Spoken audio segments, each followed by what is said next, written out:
Si Rina daw ang unang dahilan at ang tunay na dahilan. So ano nga ba ito? So bago natin pagpatuloy ang ating paksa for today's video, kung bago pa lang sa aking channel, please subscribe po, like, and pakit na rin po natin guys ang notification bell upang ma-update po tayo tuwing ako po nag-upload patungkol sa Team Kalingap. And please support po natin ang Team Kalingap.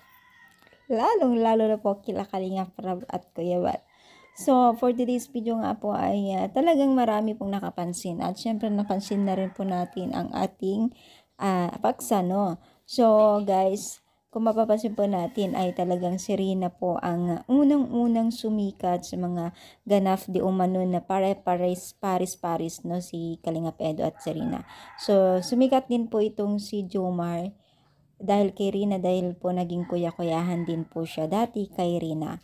So, yun nga, ang pinaka-original talaga na kung bakit nakilala ang pagiging isang love team ay pagdating kay Rina. So, sobrang laki po ang views po.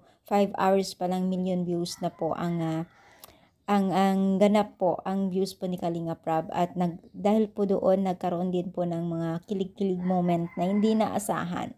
Pero dapat hindi yun dapat pinansin nung time na yun kasi syempre kasagsagan po ng pagkakaroon ng sakit sa mental si Rina, no. Pero the best po talaga itong si Rina, no, kasi siya po yung mga una at nagpasimuno sa mga trending videos po about sa mga love team, no. So big sabihin ay naging isang tulay din po itong si Rina sa pagiging isang ganap na love team dyan sa Team Kalingap, di ba ho? So alam yan mga pioneers dito na nanonood.